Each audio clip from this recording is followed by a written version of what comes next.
Hello, welcome to Introduction to Java Programming. In this session, we will discuss about processing buffers and byte streams. Let's begin. So in the previous session, we understood text streams and byte streams, and we have worked with file writer and file reader. Now let's understand something about processing buffers. Why do we require these processing buffers? So using file writer or file reader, using the file writer to write into a file or using the file reader which actually reads from a file is not efficient, because so this file writer or file reader will read a character every time. So in each step they will read each character and it will actually give it to your program, or it will actually write to the monitor output device. So in each single step a character is read. So if at all you want to read 1,000 characters in a file, now this file writer or file reader, if you want to write or read, so every character is read, and then again it goes and reads the another character, and while writing also a character is taken and it is written and comes back and actually takes the character and writes actually. So much of time is actually going to get wasted because of this approach, right? To read or write, the file reader or file writer, okay, will take huge overhead. So it is actually decreases the performance. So what actually was uh, happening in this processing buffers? It's there actually in C and C++ also. What happens actually over there is these file writer or file readers will be wrapped with processing buffers, will be wrapped with the processing buffers. So what these buffers will do? So they will be getting wrapped with a file writer, for example. Now the buffer is going to have all the data and it is going to write. And while reading, so whatever is read actually put into a buffer, and later the buffer data will be given to the program. So it is not now character by character, rather bulk of data. A bulk of data can be read using the processing buffer, which is the buffer reader, and the bulk of characters can be written using the buffer writer, which actually wraps the corresponding writer and reader. So here the buffer reader is going to wrap file writer, because by using file writer you are writing every character in a single step, involving much of the overhead, right? And so buffer reader wraps it, and at a time it writes many characters. The same fashion, the buffer reader here wrap file reader, and it reads bulk of characters at a time, many characters, and then it gives to the program, right? So these wrapper classes are actually called processing buffers in this case, right? These are called processing buffers. Okay, so now how to create them? So how to create them, how to wrap it? Let's now see an example over here. So we have written a file writer demo class actually, and here I have a file writer, and this thing I am actually removing from this. I have a file writer and we are using, so we are actually using the file writer object to write into first.txt, but it's not very convenient. Okay, what we need to do is we need to wrap it. So what is a wrapper? You have buffered writer. Buffered writer. So how to wrap? Buffered writer BW equal to new buffered writer of and here we will wrap this FW. Okay, so through file writer only you go there, but whenever you write a character, okay, whenever you write a character, you will not come back actually. So through the buffer you will take all the characters and you write at once. Okay, so this is called wrapping, and this thing can be written in a single line also. Okay, so these two lines can be made into a single line by using anonymous classes. So by using anonymous objects. not classes, by anonymous objects. So I would like now here this file writer is not anonymous because a reference is there. Buffer writer is not anonymous. Right now, anonymous object means what? The object which has no name. Right now, how do we wrap using anonymous object means buffer reader BW equal to, we will write like this. So new buffered writer of new buffer writer of. So here we will say new file writer of, and whatever we have written that we will actually copy over here. So what is the anonymous object here? So new file writer is anonymous object. It is wrapped by the buffer writer. So in a single line, we can actually do this. If at all you want to write in the 2 lines, we can do that, but we can also write in a single line, right? So now I am actually making these 2 comments because writing in a single line is good. It actually saves the space. So buffer writer BW equal to new buffer writer of new file writer of first.txt true.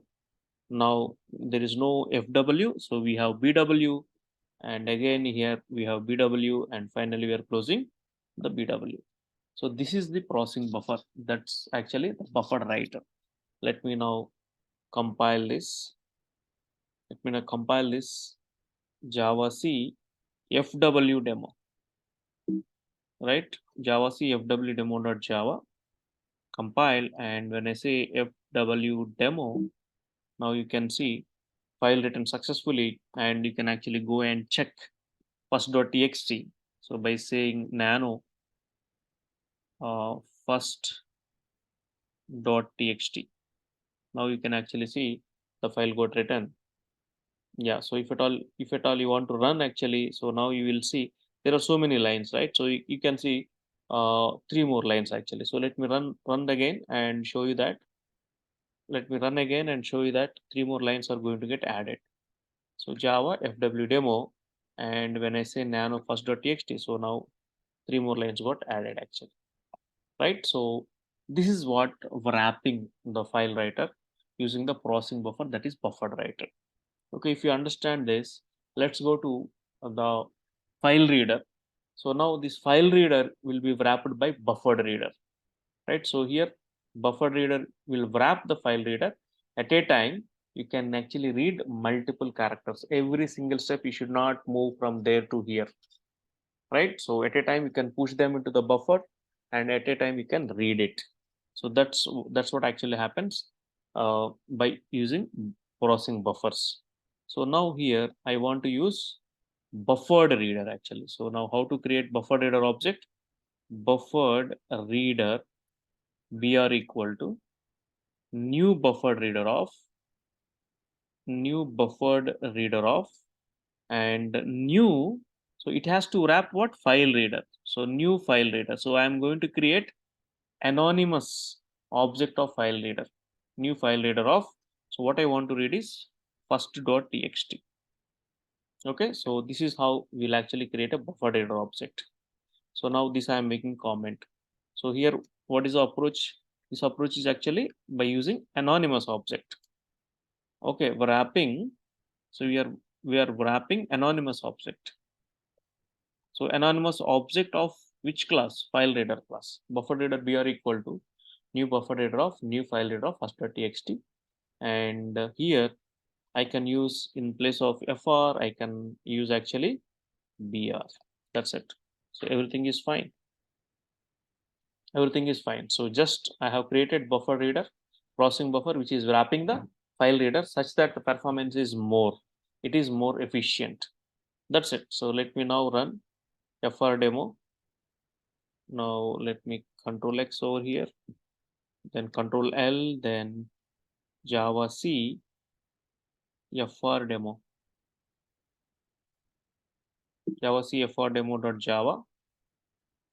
Now it's compiled, there is no issue. And when I say Java C fr demo, now you can actually see all the file got printed. And of course, we are counting the number of characters. The number of characters are 409. So this is about the processing buffers. You should know the idea behind the processing buffers. Processing buffers are to enhance the performance, make the reading or writing faster, right? So this was used in C, C++, wherever actually, where whatever the language it is, you have the buffering techniques. So here we have directly the wrapper classes, processing buffer class in Java, whereas there are certain buffering techniques used in other languages. Okay, so this is about the processing buffers, and finally, let me also make this read write demo used with buffer reader and buffer writer. Okay, so now what we need to do over here to convert with the processing buffers. So now what I'm doing here is I am making this file reader object wrapped with the buffer reader. So buffered reader br equal to new buffer reader of, yeah, so new buffered reader of. Now here we have new file reader of this one. The same file I am going to read actually. I'm going to read the same file. To read the same file, I'm reading the same file here. So that we have understood already. So now how I have wrapped, let's understand here. Buffer reader br equal to new buffer reader of new file reader of read write demo.java. This is read write demo.java. So now, so how I need to do here? So this is not file writer now. This is going to be my buffered writer, because this is my processing buffer. So buffered writer bw equal to new buffered writer of new buffered writer of new buffer writer of new file writer of abs.txt. So I would like to write to abs.txt over here. So that's it. So now I have used the processing buffers. Okay, so now since buffer reader is there, let me actually now tell you here. Okay, so since it's buffer reader, we have a readline method. So what I'm doing here is I am actually taking some string line actually, string line. So now I am going to write the while loop. While what I'm doing is, so br dot read line, buffer reader is br, right? So br dot read line will actually gives me what? A line, right? Gives me a line. Br dot read line gives me a line. So now I am comparing that line actually with null. So the end of the file is actually identified with the readline method using null action.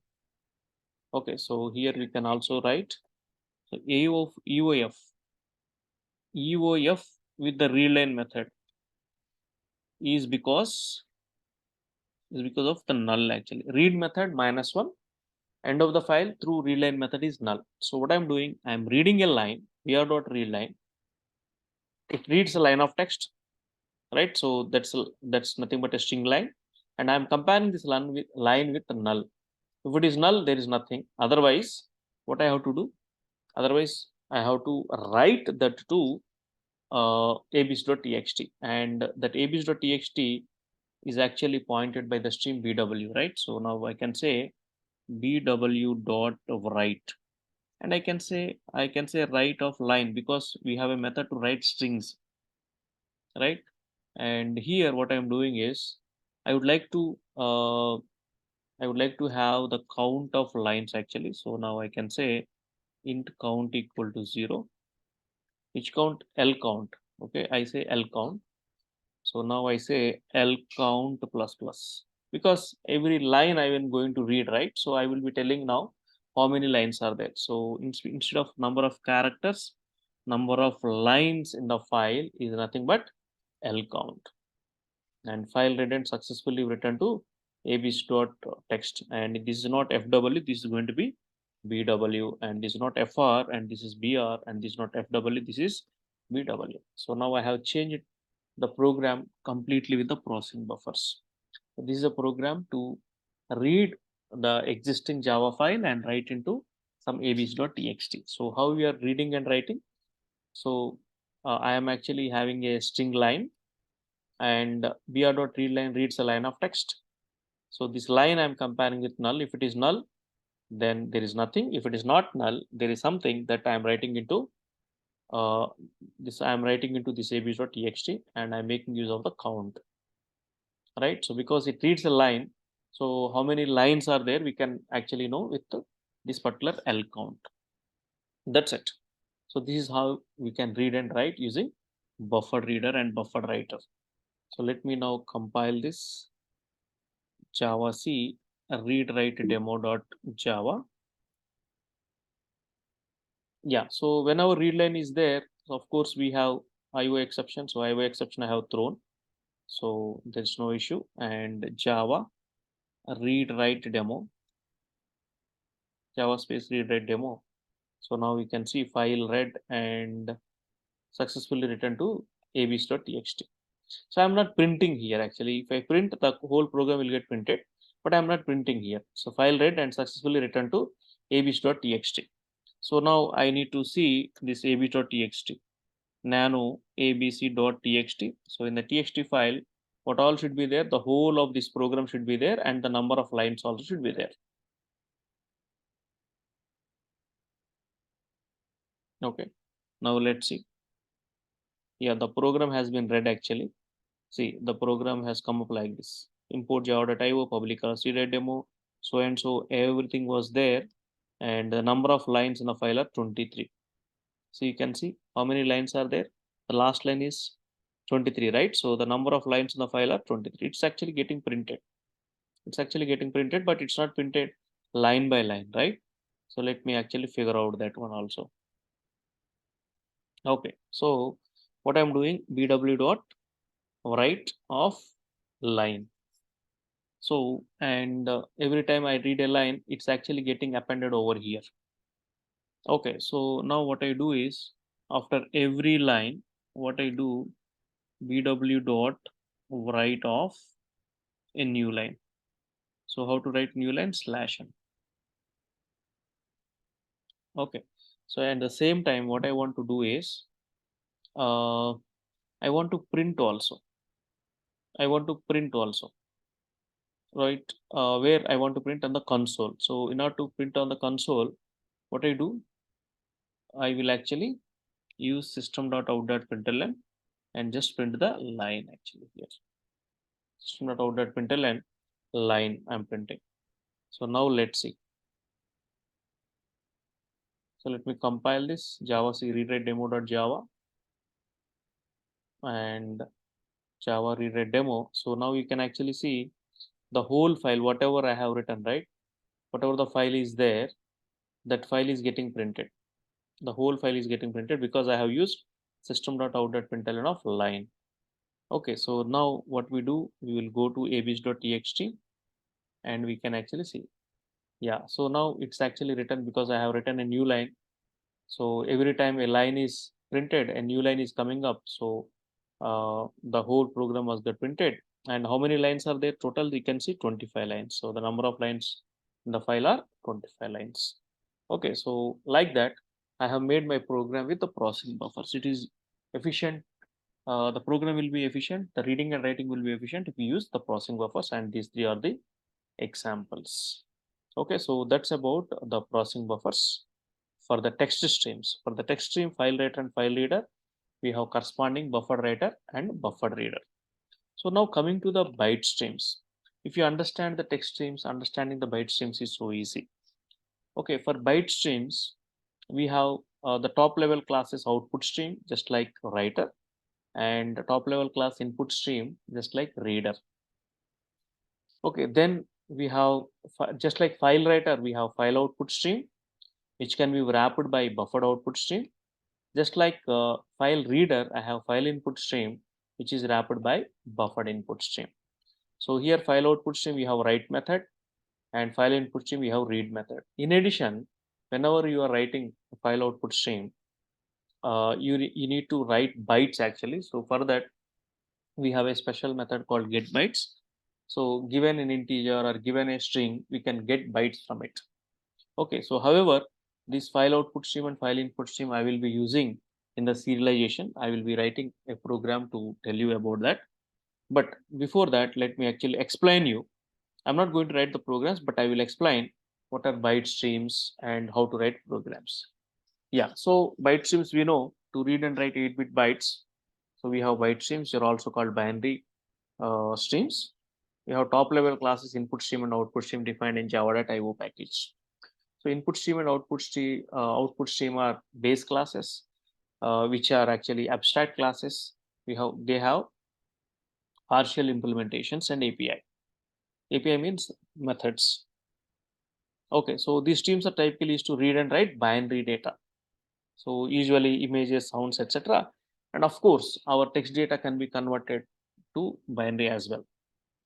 And of course, there are two classes like object input stream and object output stream, which will use in serialization concept. So in order to use in serialization, you will use object output stream. In deserialization, you will use object input stream. So as I told, there is a write method. It writes integers, and there is a write method which writes byte array. And flush and close methods are common. And let me actually show you.